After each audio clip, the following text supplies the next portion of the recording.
prospères selon l'état de ton âme. Si tu as une âme aigrie, ou tu veux te venger de tout le monde, ou tu veux crucifier tout le monde, ou tu veux qu'autour de toi tout le monde soit détruit, tu n'auras rien toi-même, tu te détruis toi-même.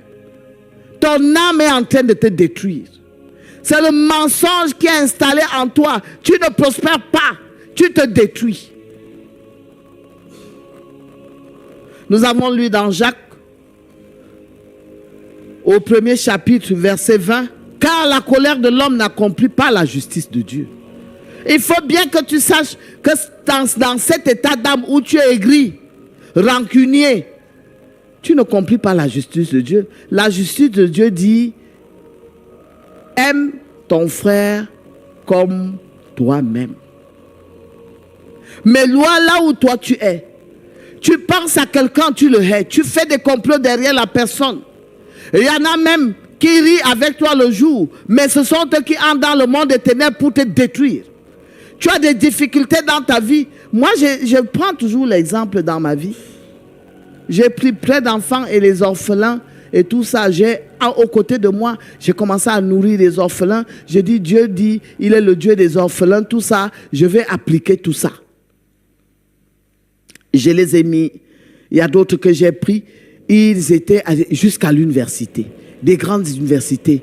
Les encadrés. D'autres sont au village. Les pauvres, tu l'emmènes. Tout ça. Qu'est-ce qui s'est passé à la fin? Ils se sont réunis dans le royaume des ténèbres contre mon mari et moi. Commencer à détruire l'entreprise de mon mari dans la sorcellerie. Commencer à faire tout ce... On s'est retrouvés dans des difficultés. À un moment donné, ça n'allait pas. Mais d'où nous vient cette chose? Un jour, je me lève, je vais prier à l'église. Je dis à mon mari, un samedi, on va prier. Et pendant que nous sommes en train de prier, je rentre en extase. Et je me retrouve dans la cour de ma maison. Et je vois l'un d'eux, une troupe de personnes avec des gourdins.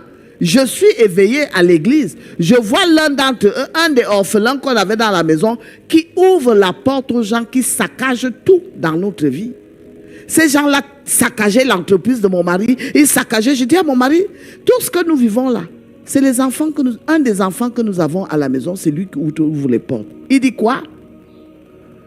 On est venu, mais à la fin, c'est une longue histoire. Ils ont avoué. Mon mari était même malade.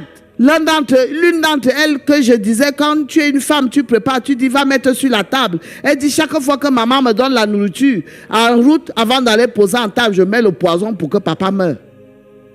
Oui, il y en a qui ont cet état d'âme où toi, tu leur fais du bien, mais eux, ils sont là pour t'empoisonner. Comment quelqu'un peut te faire du bien, mais ton état d'âme ne permet... Ça veut dire, toi, tu le détestes. Il y en a qui sont comme ça. Quelle prospérité tu vas avoir? Je parle à quelqu'un ce matin. Vérifie bien qui tu es. Quel est ton état d'âme? Tu ne peux pas prospérer quand tu as de l'aigreur, de la jalousie, de la haine, des rancunes dans le cœur.